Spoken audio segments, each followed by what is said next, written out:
federal law enforcement on defense, accused of not doing enough to protect former President Trump after a second assassination attempt. Good evening, everyone. I'm Josh Benson. And I'm Stacey Scheibel. Thank you for joining us. Governor DeSantis is one of those critical of the investigation, and he is vowing to do a separate statewide probe. News Channel 8's Melissa Marino joins us in studio with more on what we've just learned. Melissa. Stacey and Josh, federal officials say security at Mar-a-Lago right now is at the highest level it has ever been. The FBI says they have launched a full-scale investigation. Meanwhile, the governor says more needs to be done. Driver, take 2 steps to your right. Take 2 steps to your right. Dramatic body camera video shows suspect Ryan Routh with his hands over his head as he's taken into custody by the Martin County Sheriff's Office. They took the chance. They saw the car. They approached it. They got it stopped.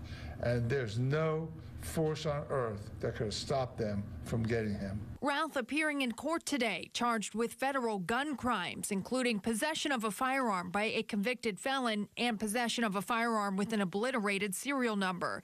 We are told that Secret Service agents noticed a barrel rifle in the bushes on the golf course, and that's when they reacted. Law enforcement crediting a witness who wrote down the suspect's information.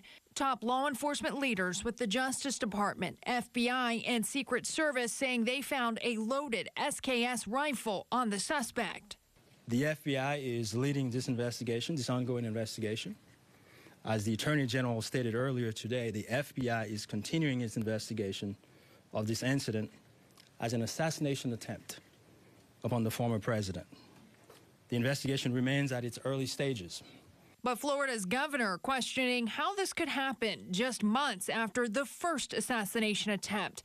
At an event today, Governor DeSantis vowing to launch an independent statewide investigation. I mean, I look at the federal government with all due respect to them.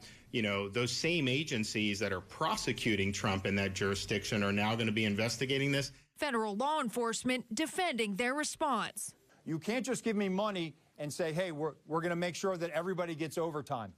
Because the men and women of the Secret Service right now, we are redlining them. The president called me last night, President Trump.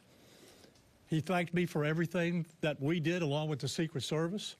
He knows we work great together, and he feels safe. That's important because he is. And what we did yesterday proves that the system can work because the suspect didn't even get close to getting a round off, and we apprehended him and brought him to justice.